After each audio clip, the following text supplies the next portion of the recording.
সপ্তাহখানেকের ব্যবধানে যুক্তরাষ্ট্রে আবারও আঘাত হেনেছে শক্তিশালী তুষারঝড়।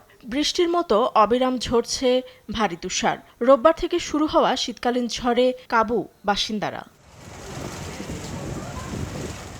আবহাওয়া বিভাগ জানিয়েছে দেশটির উত্তর পূর্বাঞ্চলে আঘাত হানা এ ঝড়ে কোথাও কোথাও জমেছে 2 থেকে 3 ফুট পর্যন্ত তুষার। প্রাণহানি ও ক্ষয়ক্ষতি মোকাবিলায় New York, Massachusetts, Delaware, New Jersey সহ কয়েকটি অঙ্গরাজ্যে জারি করা হয়েছে জরুরি সতর্কতা। আবহাওয়া পূর্বাভাসে জানা গেছে সোমবার জুড়ে দাপট থাকবে বোম সাইক্লোন ও তুষারঝড়ের।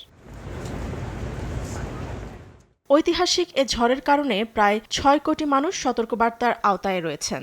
ভারী তুষারের সঙ্গে বয়ে যাচ্ছে দমকা হাওয়া। নিউ ইয়র্ক নগরীতে জরুরি অবস্থা ঘোষণা করেছেন মেয়র জোহরান মামদানি।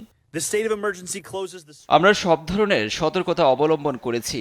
সতর্কতা হিসেবে ব্লু কোড কার্যকর করেছি এখন পর্যন্ত। জরুরি বিভাগের কর্মীরা সব ধরনের সহায়তায় ব্যস্ত সময় পার করছে। এছাড়াও স্বাস্থ্য ও হাসপাতালের মোবাইল ইউনিট সচল রয়েছে। সোমবার নিউ ইয়র্ক সিটির সব স্কুল বন্ধ ঘোষণা করেছে প্রশাসন। বন্ধ আছে লাইব্রেরি ও অন্যান্য সিটি পরিষেবাও। নিউ জার্সিতে বিদ্যুৎ বিচ্ছিন্ন হয়ে অন্ধকারে 20,000 বাসিন্দা। প্রভাব পড়েছে বিমান চলাচলেও। নিউজ ডেস্ক, দেশ টিভি।